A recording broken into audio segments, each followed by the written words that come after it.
Olá pessoal, tudo bem? Para quem não me conhece, eu sou o Lucas Caselli. Mais um vídeo que vamos colocar aqui no canal da PEC, que é Performance, Espiritualidade e Cérebro. E o objetivo é a gente estar sempre divulgando informações científicas. Eu vou falar hoje para vocês de triptofano e qualidade de vida, como suplementar. Essa aula foi uma aula que foi ministrada no Ganepão 2017, agora nesse último feriado. Eu sou médico do esporte, sou fisiatra, tenho algumas especializações na área da fisiologia do exercício, da medicina do esporte e da nutrição esportiva. Bom, com relação a referências, o que é importante às vezes a gente saber onde a gente procurar informações. Então existem 3 revisões recentes que são bem elegantes e que a gente pode tirar bastante informações a respeito do triptofano e do seu metabolismo. É um tema bastante em voga hoje. Então, essa primeira revisão que vocês estão vendo aqui é de 2009, né, as funções metabólicas básicas, pesquisas de comportamento e indicações terapêuticas do triptofano.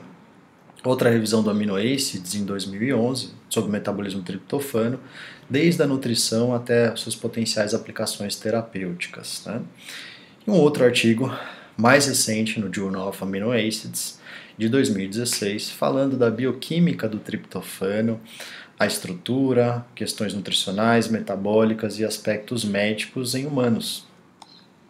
Bom, o triptofano foi isolado da caseína lá para o ano de mais ou menos 1900 por 2 pesquisadores, o Hopkins e Cole.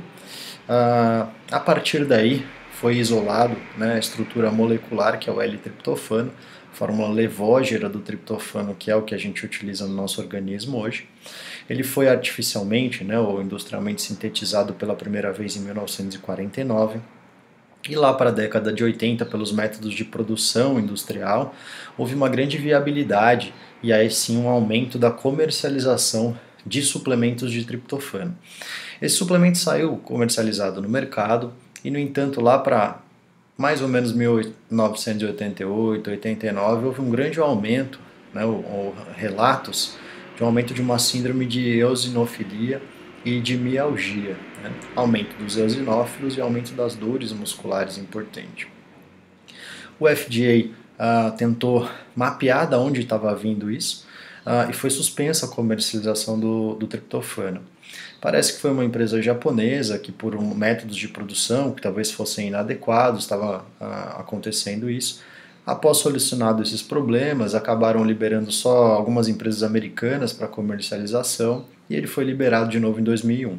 A partir de então, a gente tem, né, ou seja, mais de 25 anos aí de estudos clínicos sem evidências de malefícios graves, mesmo no período que estava proibido e antes de estar proibido também, acumula-se uma grande evidência científica sobre segurança.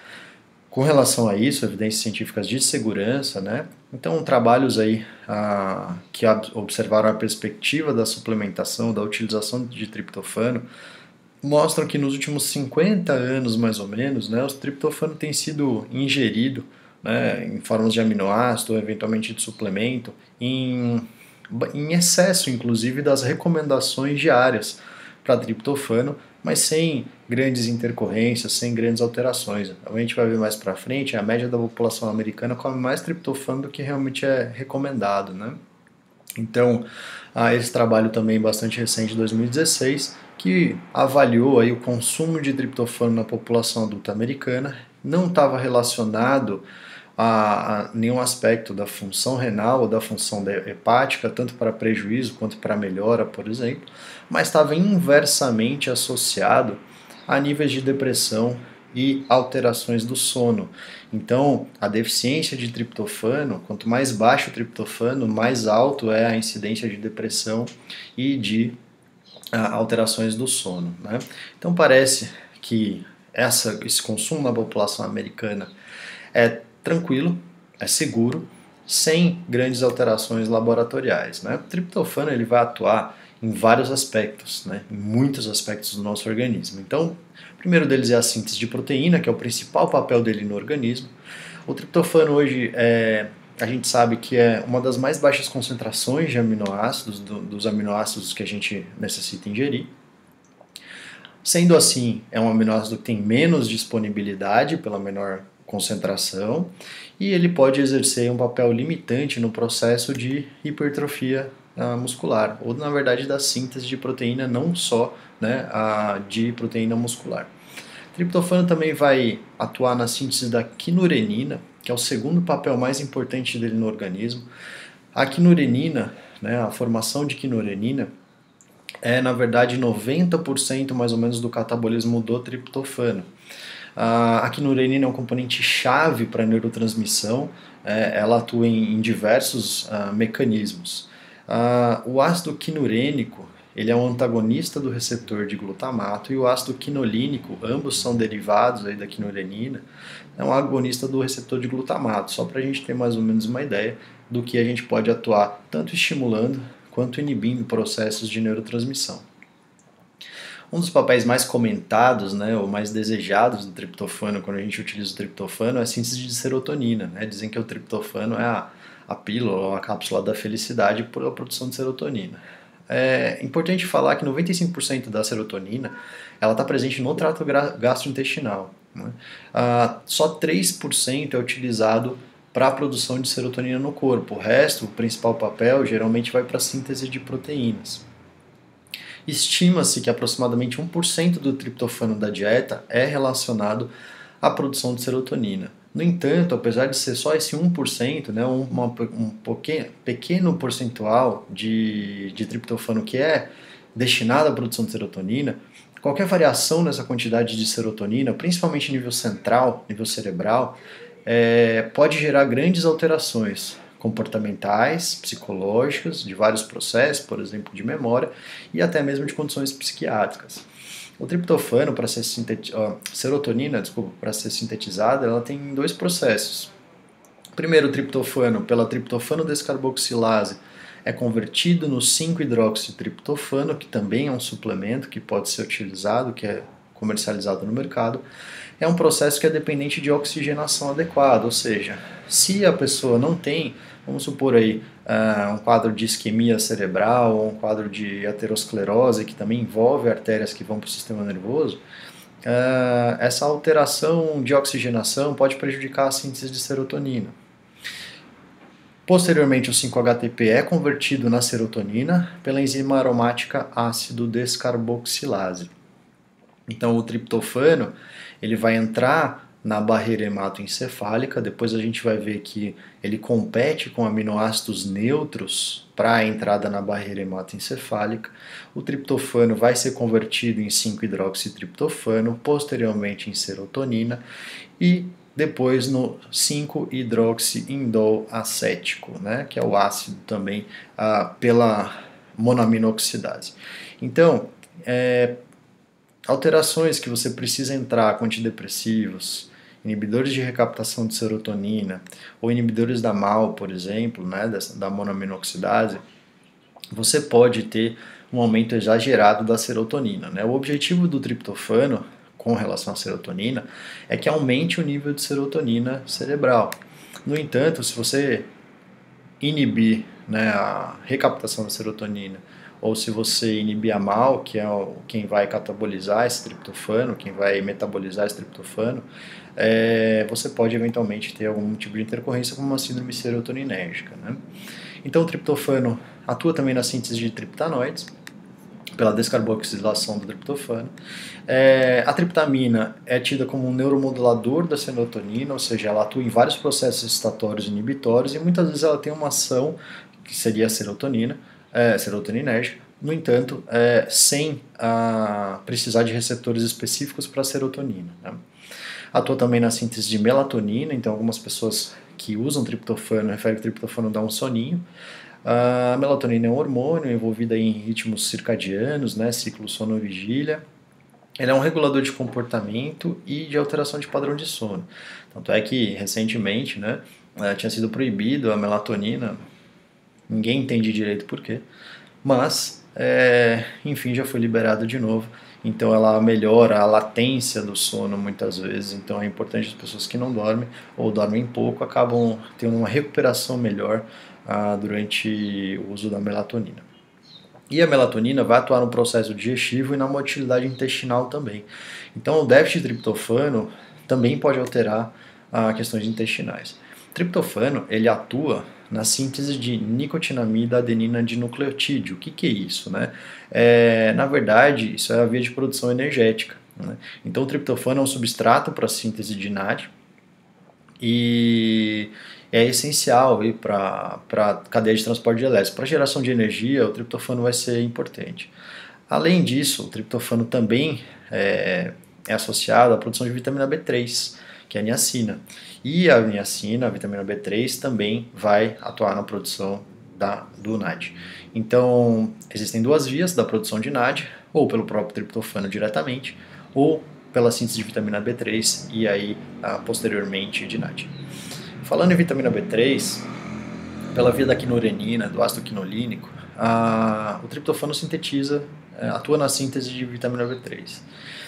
No entanto, é o menor uso, a menor utilidade do triptofano. A gente precisa de uma grande quantidade de triptofano, por exemplo, 60 mg, para a síntese de 1 mg de niacina. Como eu tinha dito para vocês anteriormente, a recomendação americana é de 16 mg para homem e de 14 mg para mulher. No entanto, a ingesta média, né, acaba sendo de 41 mg, ou seja, mais que o dobro, e 28 gramas, exatamente o dobro, de niacina. Então sobra muito pouco para o triptofano precisar sintetizar a vitamina B3, ele pode ser direcionado para outras funções. Várias outras ações do triptofano também, atuando aí na síntese de dopamina, noradrenalina, das beta-endorfinas, como modulação endócrina, por exemplo, alteração do cortisol, da secreção de cortisol, prolactina e do hormônio do crescimento. Então, se a gente observar aqui, indivíduos com resposta ao estresse social, então houve um momento estressor e houve a resposta do cortisol salivar. Então, nesse momento estressor, quem usou um placebo ou quem usou um triptofano, a resposta com o triptofano do cortisol salivar foi menor, ou seja, ele responde melhor ao estressor, né? Com relação à farmacocinética, sabe-se que a maioria do triptofano, 75%, 95%, está ligado à albumina para o transporte. A albumina é o nosso maior carregador sanguíneo. Sendo assim, sobra pouco triptofano livre para poder entrar na barreira hematoencefálica e atuar na síntese de serotonina. No entanto, pela grande afinidade do triptofano pela entrada na barreira hematoencefálica, alguns pesquisadores colocam que há uma grande dissociação do triptofano com a albumina, deixando praticamente aí perto de até 75% disponível para a entrada na barreira hematoencefálica e para a síntese de serotonina, né? Um aspecto importante é que o triptofano compete com aminoácidos neutros para a entrada na barreira hematoencefálica. Então, dietas ricas em histidina, leucina, isoleucina, fenilalanina, metionina, treonina, tirosina e valina, né? A gente tem, por exemplo, aí, valina, leucina e isoleucina são os componentes do BCAA. Eles vão alterar uma razão, que é a razão triptofano sobre aminoácidos neutros, então a gente aumentaria o denominador e essa razão cai. Qualquer alteração nessa razão muda a disponibilidade do triptofano central. E aí você pode prejudicar a serotonina. A gente vai ver isso, é importante depois em algumas dietas. O triptofano ainda sofre influência, por exemplo, de um estresse psicossocial muito grande, um catabolismo maior, da resistência à insulina. O magnésio também vai atuar como influenciador, a deficiência de vitamina B6 e o processo do envelhecimento. Não se sabe se é pelas doenças crônicas ou pelo próprio processo de síntese relacionado ao envelhecimento em si. Então, a gente sabe que dietas muito hiperproteicas, que geram muitos aminoácidos neutros, elas vão competir pela entrada do triptofano na barreira hematoencefálica, potencialmente prejudicando a síntese de serotonina e gerando alterações comportamentais. Dietas hiperglicídicas, ou seja, com mais carboidrato, vai aumentar a insulina. A insulina é um carreador de aminoácidos, por exemplo, para dentro do músculo. E ela vai deixar então menos aminoácido circulante, ou seja, vai melhorar a razão triptofano-aminoácidos neutros, consequentemente sobra mais triptofano livre para entrar na barreira hematoencefálica, que talvez seja a dieta com carboidrato seja um pouco mais feliz, né? Parece que indivíduos saudáveis, aumento de proteína, aumento de carboidrato tem pouca influência em aspectos comportamentais. No entanto, dietas restritivas que acabam gerando deficiências, por exemplo, de triptofano, né, isso é importante, esses indivíduos podem estar suscetíveis, por exemplo, àquelas fúrias, né, de carboidrato, ou seja, furar a dieta, né, ter aquela grande compulsão para comer, e eventualmente indivíduos que vão acabar tendo um ganho de peso descontrolado, né? Então a suplementação de triptofano nesses casos pode ser necessária para prevenir alterações psicológicas e até mesmo psiquiátricas e eventualmente parar, né, essas fugas ou essas compulsões. Importante quando tiver com o paciente discutir sobre o álcool, né? Hoje o álcool é tido como uma droga legalizada, né? O álcool reduz a razão triptofano a aminoácidos neutros, perto de 30 minutos após o consumo em 10%, em 1h30 e 2 horas, perto de 20 a 25%. Indivíduos saudáveis toleram bem essas alterações de comportamento. No entanto, indivíduos mais suscetíveis, ou seja, indivíduos que têm história familiar de depressão, indivíduos que já tiveram histórico depressivo, ou até mesmo uma questão orgânica, pessoal, né, individual, da própria individualidade biológica, pode chegar a 50%. Então esses indivíduos podem ter alterações comportamentais importantes, né? Triptofano já foi estudado em várias questões físicas, psicológicas e comportamentais. Entre eles aí a tontura do movimento, sono, alterações de sono, alterações de humor, discriminação visual. Então o triptofano atua na retina nesse processo de discriminação. Atua na cognição, então tem alguns estudos que melhoram a memória, que é o processamento de memória e de informação social, como a gente viu, por exemplo, lá os estressores sociais. Já foi estudado também em vários distúrbios psiquiátricos, como por exemplo a depressão maior, a depressão grave. Os melhores resultados da suplementação de triptofano, eles geralmente vêm com depressões leves a moderadas. Inclusive tem até alguns trabalhos bastante elegantes, estudos randomizados controlados, que mostraram que a efetividade, né, a eficácia do triptofano comparado a alguns antidepressivos, inibidores de recaptação de serotonina, foi bastante semelhante, né? Não houve diferença estatisticamente significante entre essas duas intervenções.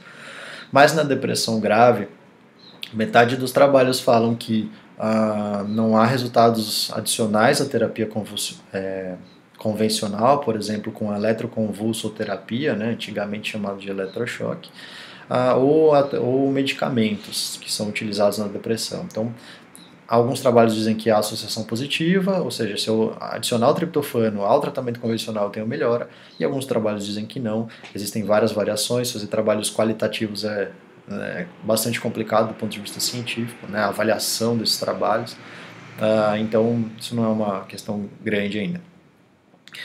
Distúrbio afetivo sazonal, ou seja, tem pessoas que acabam tendo depressão com relação ao clima, quando está frio, quando está inverno, quando está chovendo, quando está mais escuro, né? O triptofano ajuda nas pessoas. Distúrbios bipolar, TOC, né, transtorno obsessivo compulsivo, esquizofrenia, então tem bastante estudo na literatura com esquizofrenia, diminuindo os pensamentos suicida e diminuindo o índice de suicídio também. Bulimia nervosa, síndrome pré-menstrual e síndrome do pânico. Então o triptofano, se ele tem um metabolismo alterado e ele atua corporalmente em uma série de processos, você pode ter alterações do sistema nervoso central, por exemplo, aumento do ácido quinolínico, né, que é um metabólito da via da quinurenina, e você pode ter alterações cognitivas, por exemplo, ou indivíduos muito estressados ou inflamados por alguma doença, podem ter diminuição do triptofano, aumento do desvio para a quinurenina, e pode acabar gerando um déficit de serotonina e tendo alterações gastrointestinais. Então, com relação ao humor, né, se a gente observar tanto em pacientes que são saudáveis, que são as setas em preto, e pacientes que são doentes, que têm alguma alteração, a gente observa, né, que o triptofano atua muito mais, se a gente observar aqui, ó, a presença dessas setinhas, né, que tem melhora, ou seja, uma pequena dose de aumento de triptofano, você já consegue ver melhora, em saudáveis não. A dose talvez precisa ser muito maior, né, o aumento da relação triptofano-aminoácidos neutros, né, precisa ser muito maior para que eu possa ter realmente alguns benefícios de diminuição da raiva, melhora da depressão, da fadiga, da tensão, né, aumento do vigor e aumento do alerta, por exemplo. Então, o triptofano ele atua bastante no comportamento. Esse trabalho foi um trabalho que foi feito em modelos animais. Então, o exercício, dietas ricas em gordura, pelos aminoácidos, pelos ácidos graxos livres, desculpa, eles deslocam a albumina do triptofano, deixando o triptofano livre para poder entrar na barreira hematoencefálica e fazer síntese de serotonina, melhorando aí aspectos sedativos, então, ou seja, seria calmante, né? Diminuição da fadiga, diminuição da ansiedade, diminuição da agressividade, do medo e da nocicepção. Dietas ricas em proteína e baixas em triptofanos vão competir pela entrada na barreira hematoencefálica e potencialmente prejudicando, gerando alterações de comportamento. Então, evidências bastante recentes que o L-triptofano, em pacientes que têm depressão maior, eles são diminuídos. Né? Então, existe sim, até por meta-análise, né, de vários trabalhos, que evidência convincente, né, ou seja, evidência já comprovada, que esses pacientes apresentam uma diminuição do nível de triptofano, principalmente pacientes não medicados, que talvez seja uma questão importante da gente poder observar, né? Então, alguns estudos eles colocam subida e descida do triptofano e relação com humor e comportamento social. Toda vez que você aumenta demais o triptofano, você tem alterações. Toda vez que você diminui demais o triptofano, você tem alterações. Então, o triptofano é muito importante, cada vez mais você vê trabalho saindo preocupado com o metabolismo do triptofano, ou de olho no metabolismo do triptofano, porque ele vai atuar em resposta imunológica, vai atuar em nível hepático, vai atuar em funções intestinais e funções centrais, né, no comportamento principalmente. Então, aspectos comportamentais, você vai ter aqui dor visceral, emoção, resposta ao estresse, modulação de apetite, melhora dos vícios, né? Então, por exemplo, pacientes que têm drogadição, você melhorar a síntese de serotonina nesses pacientes, você pode reduzir as recaídas, por exemplo, a melhora do bem-estar e da sexualidade. Sistema nervoso central, melhora do controle motor, dos ritmos circadianos, por exemplo, pela síntese de melatonina, controle e regulação cerebelar, controle melhor da temperatura corporal e o tônus vascular do sistema nervoso central, né, da irrigação sanguínea. Efeitos gastrointestinais, melhora das secreções gástricas e intestinal, ou seja, como eu tinha dito antes, atua nos processos digestivos e dá uma utilidade intestinal também. Então existe sim, né, cada vez mais, tem alguns livros aí que saíram já em português, bastante interessantes, que é esse eixo intestino-cérebro, ou seja, o intestino conversa com o cérebro, né? Então a serotonina e o metabolismo do triptofano e a sua relação com o microbioma intestinal e do cérebro. Então a gente sabe que existe, né, uma preocupação, ou seja, talvez um olhar mais cauteloso, mais cuidadoso, com mais carinho, como o tratamento da microbiota intestinal, o tratamento de desbioses ou a correção dietética para você, como alvos terapêuticos, para você melhorar algumas coisas, por exemplo, de comportamento, né? Então, o triptofano ele tem muitas atividades. Uma delas ele vai exercer uma atividade antimicrobiana pela inibição da biossíntese microbiana.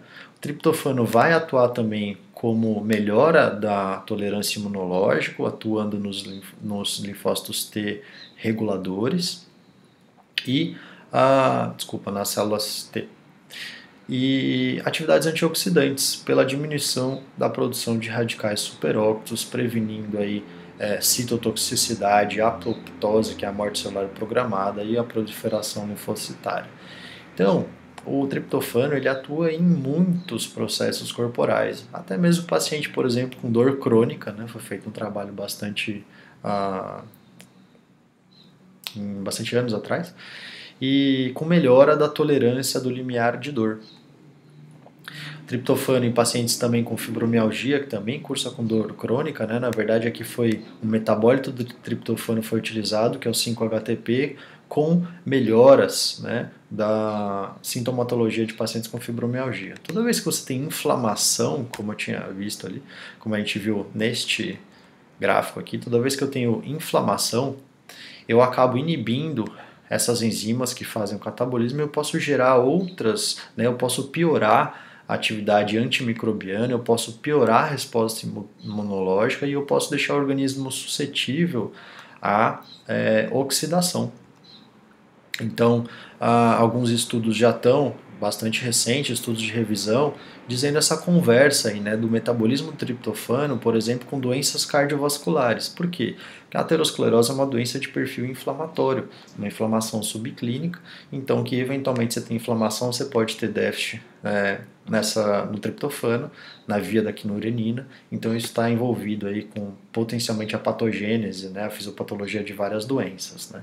Então, essa via do triptofano quinurenina é desregulada, né? Ela tem alterações da sua regulação na inflamação em pacientes com ativação imunológica, por exemplo, doenças autoimunes, né? Então, que ele é um potencial contribuidor aí para combate a infecções sistêmicas, né, por exemplo, e eventualmente até doenças cardíacas, né, porque ele regula principalmente a inflamação. Então, de novo, né, inflamação não só em território vascular, mas inflamação, por exemplo, intestinal. Então, que a microbiota intestinal e os derivados metabólicos, por exemplo, do triptofano indo para a via da quinurenina, regulam processos inflamatórios intestinais. E isso pode ser um target, né, um alvo terapêutico para a gente corrigir, por exemplo, doenças inflamatórias intestinais e, eventualmente, diminuir a susceptibilidade desses pacientes a câncer, né? Então, parece que essa via do triptofano, né, juntamente com a via da quinurenina, o metabolismo do triptofano junto com a via da quinurenina, é particularmente importante e promissor para a imunoterapia de pacientes com câncer intestinal, por exemplo, né? Então, a IDO, que é a indeolamina 2,3-dioxigenase, ela vai atuar na supressão imunológica. Então, por exemplo, pacientes transplantados que sofreram um transplante que não precisam de uma ativação imunológica exacerbada para não gerar uma rejeição desses transplantes, e melhora da autoimunidade, ou seja, combate aí a infecções, por exemplo, né? Então, artigos de revisão, de novo, né, dizendo aqui que a indeolamina 2,3-dioxigenase, a IDO, está relacionada a vários processos de saúde e doença, porque ela pode modular a patogênese de uma série de condições, incluindo inflamações crônicas, doenças infecciosas, doenças alérgicas, doenças autoimunes, transplante, neuropatologia, a gente vai ver aqui alguns estudos, e pacientes com câncer. Então, pode ser sim uma via, né, e cada vez mais a gente observa na literatura, uma via importante para atentar. Com relação aqui a câncer, né, então outro trabalho de revisão recente, né, dizendo aí de alterações imunológicas e potencialmente combate ao câncer, prevenção de câncer, com essa via da quinurenina envolvendo essa enzima IDO, tá bom? Então esses aqui foram registrados no Clinical Trials, clinicaltrials.gov, em julho de 2015. Então são todos esses trabalhos, a maioria é fase 1 e fase 2, ou seja, estabelecimento de segurança, de toxicidade, estabelecimento de segurança de doses, né, relacionando que abordaram, né, o catabolismo do triptofano dentro de estudos envolvendo câncer. Então, alguns deles ainda não estão terminados, então existem vários trabalhos em andamento atualmente, né? Então, o triptofano está envolvido na alteração imunológica, como a gente tinha visto lá pelas células T, na melhora da inflamação e na melhora de processos alérgicos. Revistas de alergoimunologia, né, relacionam que o metabolismo do triptofano pode ter um papel relevante na fisiopatologia de diversas desordens alérgicas. Como eu disse, na processos neurodegenerativos. Então, por exemplo, isso aqui foi uma revisão discutindo os aspectos do metabolismo do triptofano e da via da quinurenina em pacientes com esclerose múltipla. Então, as intervenções que pudessem reduzir os níveis, né, de metabólitos potencialmente neurotóxicos da via da quinurenina, por exemplo, ácido quinolínico, podem melhorar a sobrevida tanto do neurônio quanto dos oligodendrócitos, né? Isso pode ser bastante importante do ponto de vista clínico, não só no cérebro, mas na medula também, né? Então, no tecido nervoso como um todo, também vários artigos de revisão que são recentes, que são dos últimos anos, abordando o metabolismo do triptofano e a via da quinurenina na melhora, por exemplo, da sobrevida, com aspectos neuropreventivos, vamos dizer assim. E outros estudos, né? Então, por exemplo, aqui até em metabolismo ósseo, né? Ou seja, novos pensamentos, novas visões, novos insights, né? No metabolismo do triptofano e nos seus metabólitos, principalmente da via da quinurenina, na regulação do metabolismo ósseo.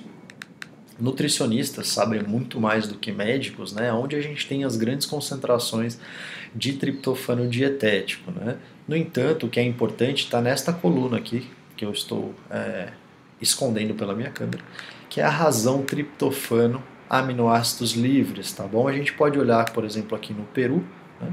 A gente tem 410 miligramas e a gente tem 9,5 miligramas de aminoácidos, gerando uma razão de 0,043. No entanto, se a gente pegar a banana, tem só 11 miligramas de triptofano, né? E 237 aminoácidos, a gente tem uma razão de 0,046, então o importante é a gente observar essa razão triptofanos aminoácidos neutros. Pacientes depressivos, né? Será que é só a dieta? Será que a gente só corrigir a dieta, olhando para esses alimentos, melhorando a ingesta de triptofano, pode ajudar? Pode, claro que pode ajudar. No entanto, ela pode não ser suficiente. Parece que acima de 60%, que é onde estima-se que comece a ter sintomas do déficit de triptofano na dieta, parece que você não consegue corrigir isso com a dieta especificamente, então pode ser necessária mesmo a suplementação. As doses variam, geralmente a maioria dos produtos comerciais apresentam de 100 a 300 miligramas, muitas vezes ao dia, ou às vezes, por exemplo, 300 miligramas dividido em 3 doses ao dia, e depressões graves, de alterações mais importantes do sono, talvez de 3.000 a 6.000 miligramas. No entanto, 6.000 miligramas já é muito, muito alta essa dosagem, né? Uma questão que é importante nas reações adversas, na interação medicamentosa, é a gente observar que se a gente inibir a recaptação da serotonina, a gente vai deixar mais serotonina na fenda. E se a gente colocar inibidores da MAO, a gente vai inibir a metabolização da serotonina também. Então eu posso aumentar já a serotonina pelas medicações que são utilizadas, e se eu ainda colocar mais triptofano gerando serotonina, eventualmente eu posso ter problemas, né? Então é bastante importante ser cauteloso na hora de suplementar o triptofano. O A4M e o Life Extension colocam um limite de mais ou menos 60 miligramas por quilo de peso corporal. Então, 6 vezes 8, vamos por um homem de 80 quilos, daria 4,8 gramas, tá bom? Que já é bastante alto. Então, geralmente aqui um limite 4,5 gramas, mas provavelmente para a maioria das pessoas, para a maioria dos casos, não vai precisar de uma dose importante dessa, especialmente se estiver associado a medicamentos, porque aí você tem um medicamento que já atua e mais o triptofano, né? Espero que vocês tenham gostado. Existem alguns textos que eu já coloquei na internet nesse site, scribd.com/lccâmara, meu sobrenome. No YouTube, se vocês procurarem aqui Lucas Caseri, tem um canal da PEC, né, que logo mais a gente vai ter uma educação continuada, uma plataforma de ensino online. E no Instagram tem aqui o meu contato, onde tem os meus contatos pessoais, de consultório, tudo isso. Bom, era isso que eu tinha para falar para vocês a respeito do triptofano. Espero que tenham gostado. Se vocês gostaram, curtam, compartilhem e se inscrevam no nosso canal. Um grande abraço a todos.